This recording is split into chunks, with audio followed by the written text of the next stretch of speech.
Hello friends, स्वागत है आप सभी का मेरे यूट्यूब चैनल इंस्पिरेशन रिवर में। मेरा नाम राधिका है। दुर्भाग्य से दुनिया में पैदा होते ही मेरा सामना ऐसे ही लोगों से पड़ा। वह पहला पुरुष जो मुझे दुनिया में ले आने का कसूरवार है। बोलचाल की भाषा में कहूँ तो मेरा बाप एक ऐसा ही आदमी था। वह 20वीं सदी में पैदा होने को ही प्रगतिशीलता मानता था। शायद स्कूल कॉलेज में काले अक्षर बांझ कर डिग्री ले लेने को ही आभिजात समझता था। 4 टके कमाकर इस बालिश्त भर जिंदगी को कामयाब बनाने में ही वह विश्वास रखता था। पर पता नहीं उसकी यह प्रगतिशीलता, वह पढ़ा लिखापन, वह आभिजात्य तब कहाँ चला गया जब वह सेहरा बांधकर सहनाइयों के बीच मेरी माँ को देहरी पर खड़ा हुआ था। उसकी आंखें लाल वसन में लिपटी दुल्हन बनी मेरी माँ के पाँव पर लगे ताजा महावर पर थी, पर कान उस खुसुर फुसुर की ओर लगे थे जो शामियाने के पिछवाड़े अंधेरे में से उठ रही थी। वह फुसफुसाहट जो सामियाने के पिछवाड़े उगी थी मेरे दादा और नाना की थी, जो थोड़ी ही देर में बरसाती बेलसी मंडप के तले दमकते थिरकते हुजूम पर छा गई। कहते हैं देखते देखते मुर्दनी सी छा गई। हौसले मर गए लोगों के, उमंगे ताबूत बंद होकर मरघट जाते शव के सदृश मुरझा गई।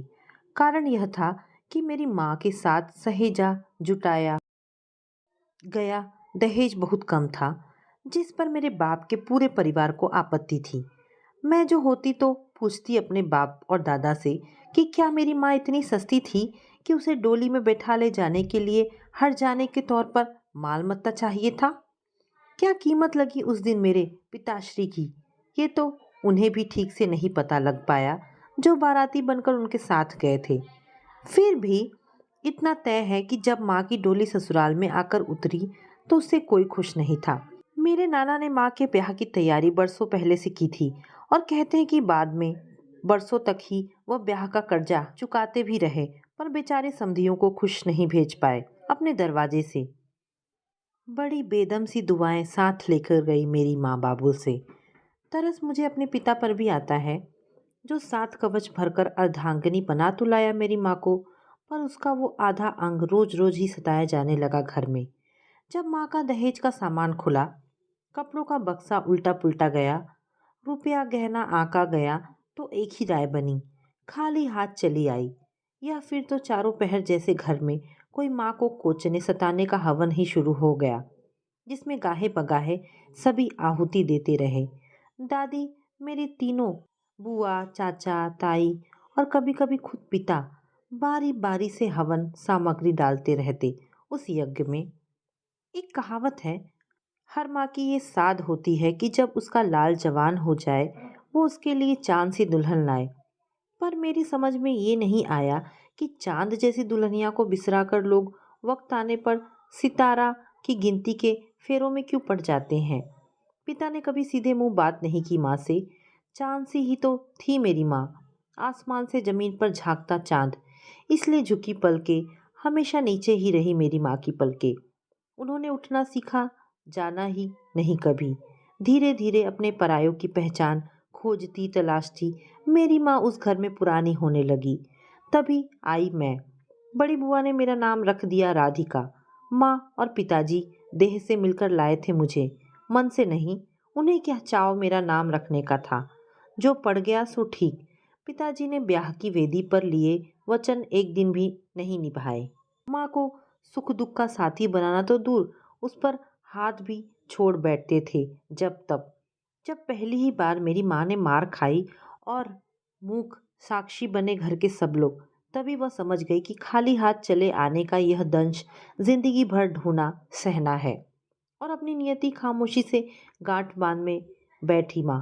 रात के अंधेरे में माँ मुंह छिपाकर रोती, पर जब हंसने का ही सहारा वहाँ कोई नहीं था तो रोने पर हाल पूछने भला कोई क्यों आता। घंटों रोती, चुप हो जाती, अपने पिछले जन्मों को कोसती, कभी माँ बाप को भी कोस बैठती जिन्होंने जन्म दिया। कोसती उस सीख को जो देहरी लांघते समय अपने नैहर से मिली। कोसती उस विवशता को जो पढ़ी लिखी ना होने का एहसास जब तब करवाती रहती। मंजली बुआ की सगाई तय हुई थी, तैयारी चल रही थी। दादी पुराने संदूकों से एक जोड़ा कंगन पल्लू से पोंछती दादा को दिखाने के लिए उनके पास लाई। इन्हें ही चढ़ा दे। ये माँ के वही कंगन थे जिन्हें पीतल के नकली या घटिया बता बताकर माँ के नवेली दुल्हन वाले दिनों में ताने कोसने दिए गए थे। चुप नहीं रह पाई माँ। बुआ के सामने जबान खोलकर धीरे से कहा, दीदी हंसाई ना होगी तुम्हारी, ये नकली गहना चढ़ेगा तो। बिफर पड़ी बुआ, जैसे बारूद को जलती दिया सलाई दिखा दे कोई। धधक उठी दादी, जैसे आसमान से आग उगले सूरज। वैसे व्यंग बाढ़ तीरने लगे माँ के गिर्द। जैसे खड़ी फसल पर घुमड़ते बादलों को कोसे किसान, वैसे ही जन जन के हाथों कोसी गई माँ। दादी ने कसर नहीं छोड़ी, बोली, कंगाल, अब यही तो बाकी रहा है कि बूढ़े सास ससुर से जबान लड़ा। हमारे घर को यही रह गई थी जबान की धनी, जेब की कंगाल। कैसे कैसे घरों के रिश्ते आ रहे थे, पर कर्म तो इस कलमुही के हाथों फूटने थे। पिता को पुरुषार्थ दिखाने का एक और मौका हाथ लगा था। माँ की कलाई पकड़कर कमरे से घसीटा, छड़ी उठाई और ऐसी चमकाई अपनी मर्दानगी जैसे कोई कपड़े से रगड़कर पुराने सामान को चमकाए। अधमरी सी हो गई माँ। मैं दहाड़ मारकर रोई। बुआ उठा ले गई, लेकिन ये बुआ का वात्सल नहीं था जिससे मैं उठाई गई थी गोद में, बल्कि उनके अपने भैया को सहूलियत देने की कोशिश में हटाई गई थी मैं दूसरे कमरे में ले जाकर पटक दी गई। बिलखती रही, चीखती रही। बुआ फुफकारती सी बाहर निकल आई।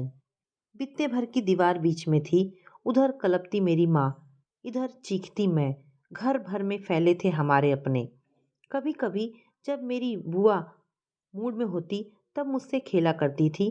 पलंग पर लेटकर घुटनों पर मुझे चढ़ा लेती और झूला झुलाया करती।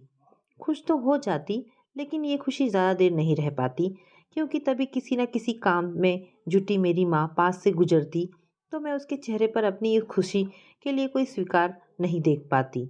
वह निर्विकार रहती थी, सपाट आंखों से शंकित सी, ऐसे मुझे देखते हुए गुजरती थी मानो बिल्ली की गोद में कोई चूहा खेल रहा हो।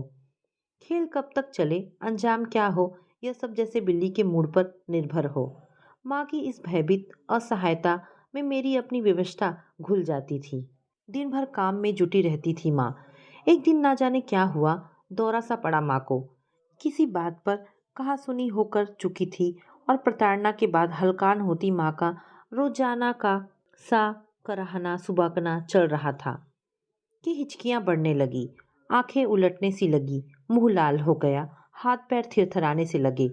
बहुत देर तक घर में किसी के कान पर जूं नहीं रेंगी। थोड़ी देर बाद छोटी बुआ ने मेरी दादी के कान में फुसफुसाकर कुछ कहा, पर कोई असर, कोई हलचल किसी कोने से नहीं सुनाई दी। दादी का रूखा सा जुमला, त्रिया चरित्र का कोई एक ढंग थोड़े ही है, अब ये हाथ पांव फेंकने का नया टोटका हाथ लगा है, आंगन में बिछ गया। मैं माँ के पास बैठी थी, चुपचाप उसे देखती रही। थोड़ी देर बाद जब माँ ने आंचल से मेरा मुंह साफ किया तो मुझे भरोसा हो गया कि माँ को जो भी दौरा या बीमारी का आवेग था वह अब समाप्त हो गया है। वह उठकर रसोई में चली गई। सबकी शाम की चाय का वक्त हो रहा था। उस दिन से मैंने माँ में एक बदलाव देखा।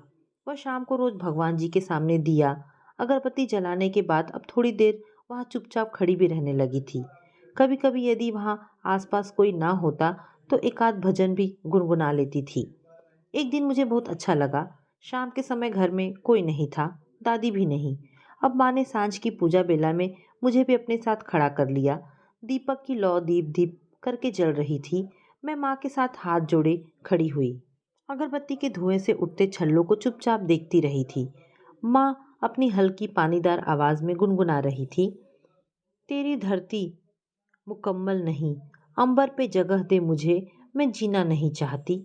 दुनिया से उठा ले मुझे। मैं बार बार सिर उठाकर माँ की ओर देख लेती थी।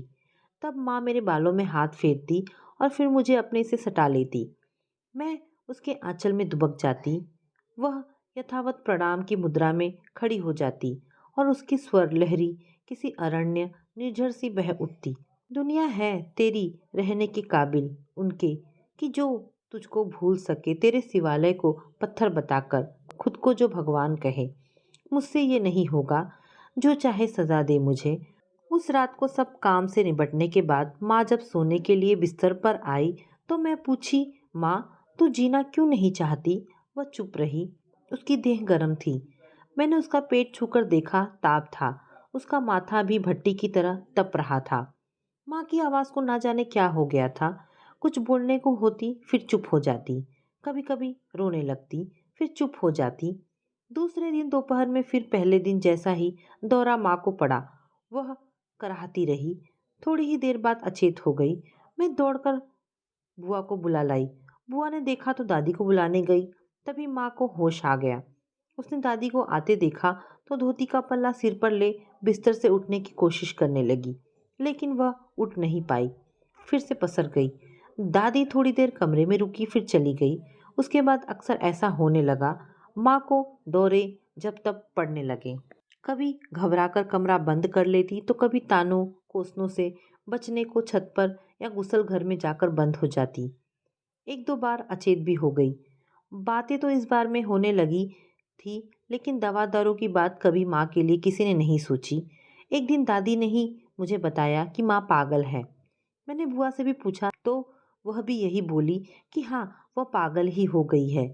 अब जब भी पिता के हाथों मारपीट होती तो माँ को मक्कार, निर्लज्ज वगैरह के साथ पागल भी कहा जाता था। मेरी समझ में ये नहीं आता था कि पागल कैसे होते हैं। माँ तो पहले की तरह ही मुझसे कभी कभी चुपचाप पूछा करती, खाना खाई? मेरे कपड़े मैले होते तो कमरे में ले जाकर बदल देती, मुझे गोद में बिठाकर प्यार भी करती। हाँ, अब गुमसुम ज़्यादा रहती थी वह।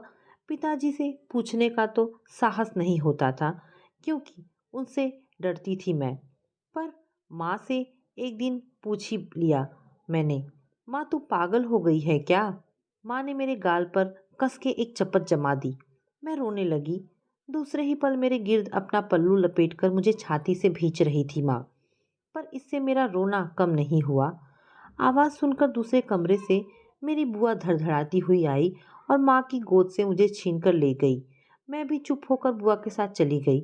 हालांकि मुझे पता था कि दूसरे कमरे में ले जाकर एक और को पटक दी जाऊंगी मैं।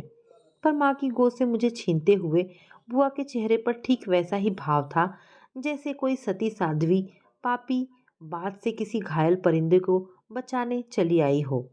माँ अब 2 दिन खाना नहीं खाती थी। कमरा बंद करके बैठी रहती। कोई खाने के लिए उससे कहता भी नहीं था। ना जाने क्या हो गया था उसे। एक दिन माँ दोपहर को घर से गायब हो गई। मैंने सारे घर में देखा। घबरा कर बुआ को बताया तो बुआ और दादी भी बौखलाई सी सारे घर में इधर उधर तलाशने देखने लगी। काम पर से लौटने पर पिता को भी पता चला। वह विचलित से बैठे बाबा से बातें करने लगे। मगर जब बाबा के कान में यह बात पड़ी कि बहू ना जाने कहाँ चली गई है, तो उनकी आंखों में भी हैरत के जंजाल के बीच प्रश्न चिन्ह खड़ा हो गया। तभी दरवाजे पर खड़का हुआ। देखा माँ थी। किसी से बोले चाले बिना सीधी भीतर गई और अपना कमरा बंद कर लिया। सब लोग बहुत बिगड़े। पिता ने सख्ती से डांट दर लगाकर दरवाज़ा खुलवाया और कमरे में घुसे तो मैं भी पीछे पीछे चली गई। पिता के गर्म होकर डांटने का माँ पर कोई असर नहीं पड़ा। वह खामोश सी बैठी रही। फिर धीरे से बुदबुदाकर जवाब दिया, प्रीति के घर गई थी। क्यों? ऐसे ही काम करने। काम करने? क्या काम करने? क्रोध में थरथरा रही थी पिता की जबान। बर्तन साफ करने, झाड़ू लगाने। तेरा दिमाग तो ठिकाने है? किसने कहा था ये सब करने को? किसने नहीं कहा। रोज ही तो माँ जी कहती हैं कि कंगालों के घर से खाली हाथ उठकर चली आई। अब यहाँ मुफ्त की रोटियां तोड़ने को मिलती है, इसी से काम करने गई थी। पिताजी ने कसकर एक थप्पड़ जमाई। तेरी ये औकात, तू मोहल्ले भर में घर के इज्जत पर बदकहियां उछलवाने गई थी? और गुस्से से काँप रहे थे। माँ निढाल होकर गिर पड़ी। बुआ भी पीछे आकर चुपचाप खड़ी हो गई। बाहर से दादी की आवाज़ आ रही थी, लो और सुनो, मेरे कहने से ये लाजवंती कमाने गई थी। इतनी ही हया शर्म बाकी है तो कहीं डूब क्यों नहीं मरती?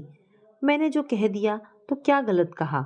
उस दिन शाम को प्रीति, जिसे मैं बुआ ही कहा करती थी, आई। वह आते ही खाट पर दादी के पास बैठ गई। बोली, क्या हो गया था माँ आज? कुछ भी तो नहीं। क्यों? भाभी इस तरह मेहरियों की तरह काम मांग रही थी हमारे घर आकर। मैं कॉलेज से लौटी ही थी। माँ ने कहा, पूछ तो सही क्या बात है? किस बात पर लड़ झगड़ कर चली आई है क्या? जा घर पहुंचा दे, नहीं तो बैठा चाय बना दे। लेकिन तब तो भाभी ने कोने में पड़ी झाड़ू उठा ली और बोली, कुछ मत देना, सुबह की रोटी दे देना, बगीची साफ कर देती हूँ। यह सब सुनकर दादी ने माथा पीट लिया।